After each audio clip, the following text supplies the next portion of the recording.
Salut la machine et j'espère que tu es au top. Dans cette vidéo, on va voir, donc je vais t'introduire la célèbre relativité restreinte à travers tout d'abord la relativité au sens de Galilée. Alors tu vas voir, c'est vraiment une théorie passionnante, notamment développée en très grande partie par Papa Albert. Donc je me réjouis de te montrer ça tranquillement. Allez, on est parti.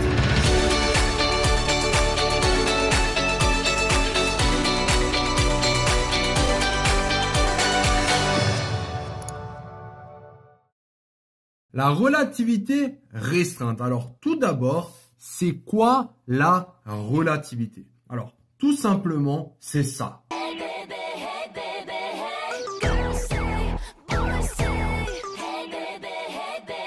Et oui, rigole pas, c'est exactement ce que tu viens de voir. En fait, ce que nous dit la relativité, c'est que on vit de la même manière. Ça veut dire que on ressent, en tout cas visuellement, la même chose qu'on soit au repos ou bien qu'on soit dans un référentiel à vitesse uniforme. Alors attends, je m'explique. Tu vois le gars, tu viens de voir passer?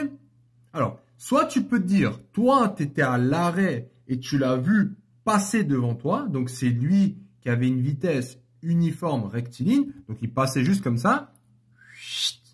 Ouais, mais regarde de nouveau.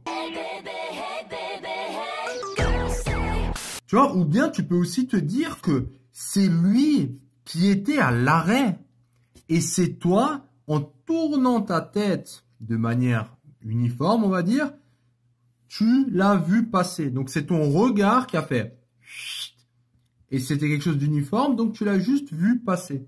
Donc c'est vraiment ça. Un autre exemple, c'est maintenant, si tu marches, tu peux dire que c'est toi qui avance ou bien tu peux dire que toi tu fais ça et c'est la page qui bouge. Tu vois, l'effet, c'est le même. Si maintenant tu étais embarqué avec moi, ce serait le même effet.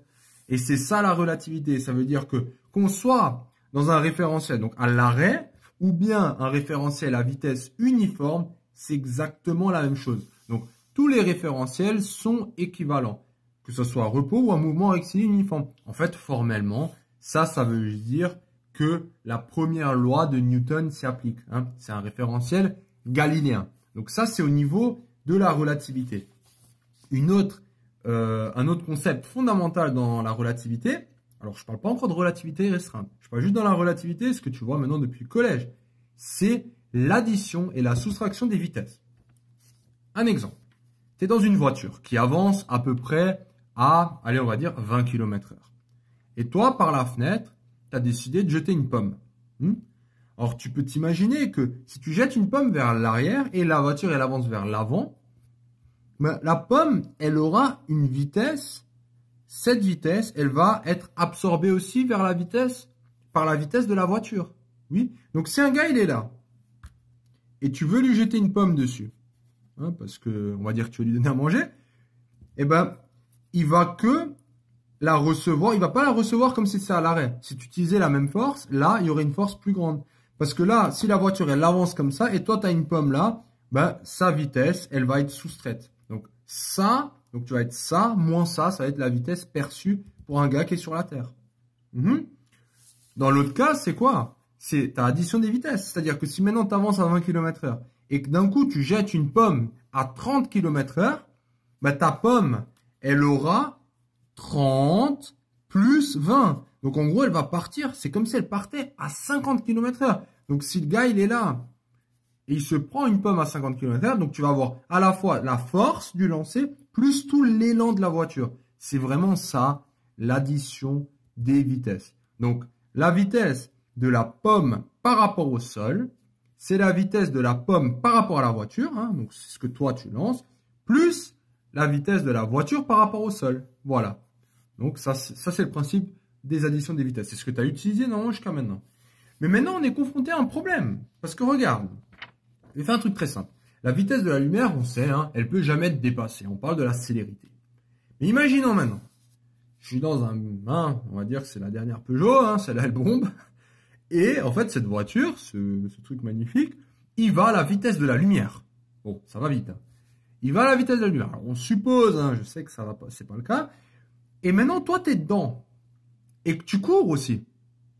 Alors, qu'est-ce qui se passe? Toi, par rapport au sol, t'es du coup à quelle vitesse?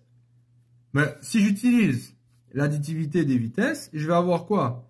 Ça va être la vitesse de la bagnole plus ta vitesse de course, hein, vitesse de toi dans la voiture. Et cette vitesse, vu qu'il y aura un déplacement, elle va faire qu'on va dépasser la vitesse de la lumière. Et ça, en soi, c'est une contradiction.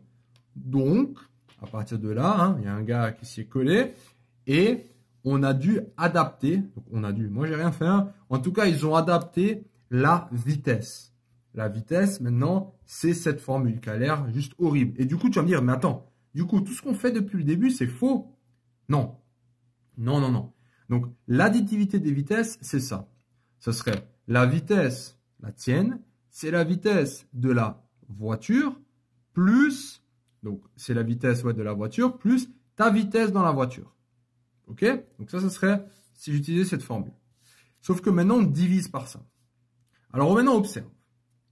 Si la vitesse, si ta vitesse, elle est... Alors maintenant, ce que je veux dire, c'est que jusqu'à présent, nous, en physique, on travaille avec des petites vitesses. Donc, la vitesse qui est là en bas, elle est très petite. Par exemple, à 50, 100, 200 km/h. Mais ça, cette vitesse qui est là, imagine-toi qu'elle est carrément divisée par c, donc la célérité au carré. Donc, tu peux t'imaginer qu'à petite vitesse, ce qui se passe, c'est que ça, là, cette partie, elle tend vers 0. Parce que lui, c'est 3,00 fois 10 puissance 8 mètres par seconde. Toi, à 100 km/h, t'imagines que c'est rien du tout pour ça. Hein. C'est 8 zéros, on veut tout, voilà. Donc ça, en fait, ça va aller vers 0. Et si ça va vers 0, tu as V plus U divisé par 1. Donc tu as juste V plus U, ce qui est bien l'addition des vitesses. Donc on retrouve bien dans la transformation de Lorentz aussi l'additivité au niveau donc, que nous, on utilisait. Parce que nos vitesses sont très très petites. Mais en fait, à partir de là, il y a tout un nouveau, un nouveau monde en fait qui se cache.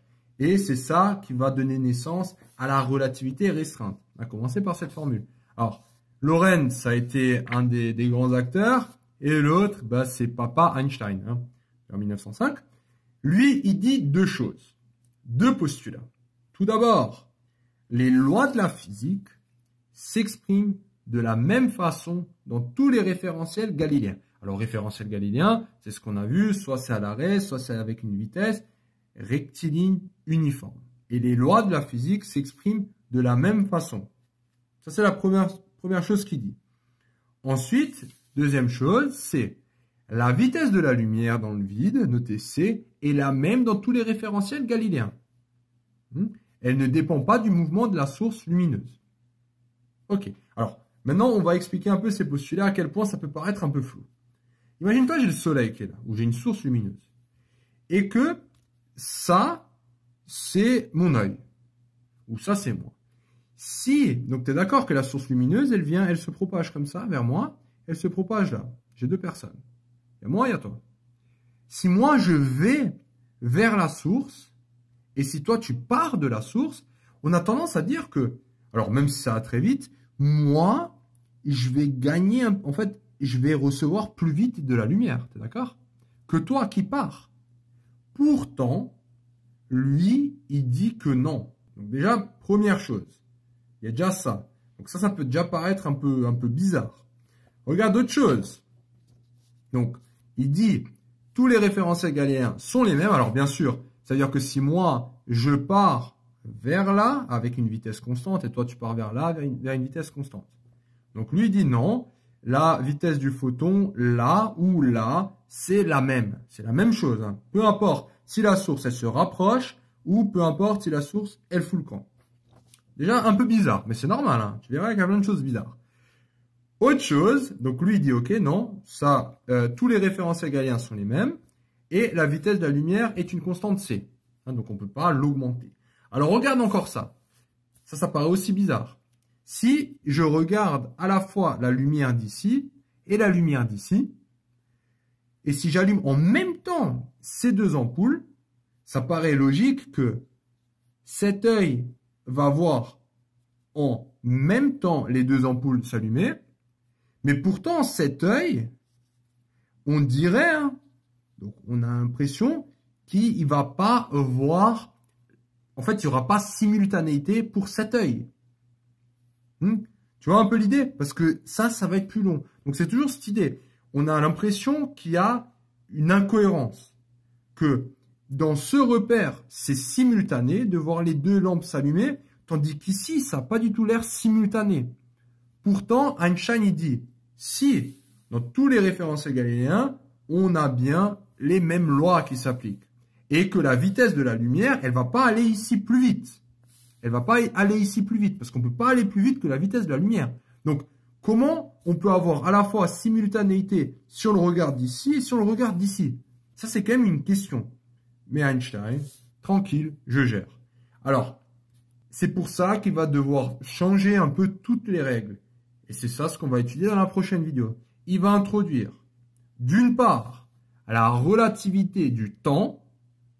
Okay, donc, comme quoi le temps, il n'est pas perçu de la même manière selon où tu es, en vitesse ou pas. Et il va aussi introduire la contraction des longueurs. Donc, encore une fois, si tu as une certaine vitesse, donc si moi je suis là et toi tu te balades avec une certaine vitesse, toi et moi, on ne va pas percevoir les longueurs de la même taille. Donc en gros, conclusion, tout est remis en question. Il n'existe qu'un seul absolu pour Einstein, c'est la célérité de la lumière, qui est de 2,99, ou on dit tout le temps 3,00 fois 10 puissance 8 mètres par seconde. Alors quand je dis que la célérité est le seul absolu, juste que tu comprennes bien. Jusqu'à présent, on pensait que le temps et les longueurs étaient des absolus. C'est-à-dire, si toi maintenant tu te casses, tu prends une navette et tu pars sur Mars. En fait, ce qui va se passer maintenant, avec la relativité restreinte, c'est que si moi, sur Terre, je regarde cette navette, je ne vais pas voir les mêmes longueurs, les mêmes mesures que toi, tu verras de la navette. Et pareillement pour le temps, en fait. Le temps sur Terre va s'écouler différemment. Il y aura une dilatation par rapport à toi, ton temps dans la navette. Donc, par exemple, toi, tu vas peut-être vieillir plus vite que moi ou inversement. Et c'est ce qu'on va voir dans l'autre vidéo. Voilà. Félicitations d'être arrivé jusqu'au bout de cette vidéo. Cette vidéo t'a plu? Ça tombe bien, il y en a encore. Sur matrix.fr, tu peux non seulement télécharger le résumé de cette vidéo, mais aussi retrouver tout ton programme avec plein d'exercices corrigés étape par étape. Tu peux aussi défier tes amis dans des jeux et te mesurer à la communauté Matrix pour gagner un cadeau tous les mois. On se retrouve sur matrix.fr.